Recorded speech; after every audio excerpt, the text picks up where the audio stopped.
ربیہ بڑی نیک خاتون تھیں، بغداد میں رہتی تھیں۔ اللہ تعالیٰ نے بڑی دولت عطا فرمائی۔ ان کی شادی بھی ایک دولت مند شخص سے ہوئی تھی۔ وہ تھا تو بڑا دولت مند مگر متکبر بھی بڑا تھا۔ اس کے تکبر کا عالم یہ تھا کہ اپنے دروازے کے آس پاس کسی فقیر، حاجت مند اور ضرورت مند کو بھٹکنے بھی نہ دیتا تھا، جبکہ اس کی بیوی اس کے بالکل برعکس تھی۔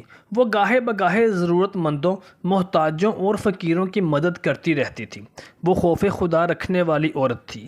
شاید اس کی یہی ادا اللہ تعالیٰ کو پسند تھی اور اسی کی برکت سے اللہ تعالیٰ اس کے شوہر کو دن دگنی اور رات چگنی دولت عطا کر رہا تھا۔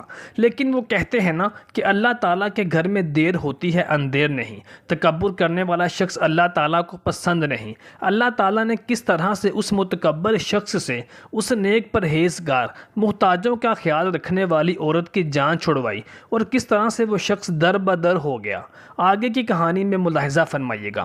ایک دن وہ خاتون اپنے شوہر کے ساتھ گھر کی چھت پر بیٹھی ہوئی تھی۔ دروازے پر ایک فقیر مانگنے آیا۔ اس کا خاوند بالکنی سے جھانک کر کہنے لگا، اسے کچھ نہ دینا، یہ دکاندار ہے، یہ دنیا دار بنے ہوئے ہیں، جان بوجھ کے مانگتے ہیں۔ تو اس عورت نے کہا کہ تیری دولت سے نہیں دوں گی، میرے میکے سے جو کچھ آیا ہے اس میں سے دینے کی اجازت دے دینا۔ اس نے کہا فقیر کے پاس جانا بھی نہیں ہے۔ وہ عورت کہتی ہے کہ اس مانگنے والے کا جو دروازے پر کھڑا تھا، اس کا جو انداز تھا، اس سے لگتا تھا کہ کئی دنوں کا بھوکا ہے۔ اس جوان کے چہرے پر عجیب بھوک تھی۔ میں نے شوہر سے نظر بچا کے آئی اور میں نے چند دینار اس کی ہتھیلی پر رکھے۔ جب میں نے دروازہ بند کیا تو سامنے میرا شوہر کھڑا تھا۔ کہنے لگا، میری اجازت کے بغیر دیتی ہے، جا تجھے 3 طلاقیں دیتا ہوں۔ وہ عورت کہتی ہے کہ میں عزت مند باپ کی بیٹی تھی، طلاق لے کے گھر آ گئی۔ جرم میرا یہ تھا کہ میں نے اللہ کے راستے میں خیرات کی تھی۔ کہتی ہیں کہ میرا والد پریشان ہو گیا۔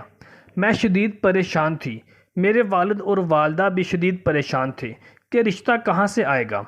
1-2 سال شدید کرب میں رہے تو ایک رشتہ آیا، بڑے امیر آدمی کا تھا۔ میں طلاق یافتہ تھی پر رشتہ کنوارے کا آیا۔ جب وہ رشتہ ہو گیا، میں پہلے دن اپنے خاوند کے پاس گئی۔ میں ڈر رہی تھی کہ نہ جانے یہ کیسا ہوگا، کیونکہ دولت مند آدمی کا مجھے بھروسہ نہیں تھا جو میرے ساتھ پہلے ہو چکا تھا۔ خیر جب میں اس کے پاس گئی تو مجھے کہنے لگا کہ مجھے جانتی ہو میں کون ہوں؟ میں نے کہا نہیں۔ تو کہنے لگا، میں وہی ہوں جو تیرے دروازے پہ خیرات لینے آیا تھا۔ تجھے میری وجہ سے طلاق ہوئی تو میں اسی رات جا کے مصلے پہ رویا، مولا میری وجہ سے بیچاری کا گھر اجڑ گیا ہے۔ پھر میں نے 18 گھنٹے محنت کی تجھے عزت دینے کے لیے۔ کہنے لگا، اب تجھے بیوی بنا کے نہیں، مہارانی بنا کے رکھوں گا، تیری نوکری کروں گا، تو میری محسنہ ہے۔ 1 سال گزرا، مجھے اللہ تعالیٰ نے بیٹا بھی دیا۔ میرا شوہر سارے کام خود کرتا تھا۔ ایک دن میں چھت پر اپنے شوہر کے ساتھ بیٹھی تھی۔ دروازے پر مانگنے والا آیا۔ کہنے لگا کہ اگر مانگنے والا کوئی بھی آئے تو تم نے خود دینے جانا ہے۔ میں دروازے پہ مانگنے والے کو دینے گئی تو میری چیخ نکل گئی، میں دھڑام سے گری۔ میرا شوہر دوڑ کے آیا۔ کہنے لگا، کیا ہوا؟ میں نے کہا، پتہ ہے مانگنے کون آیا ہے؟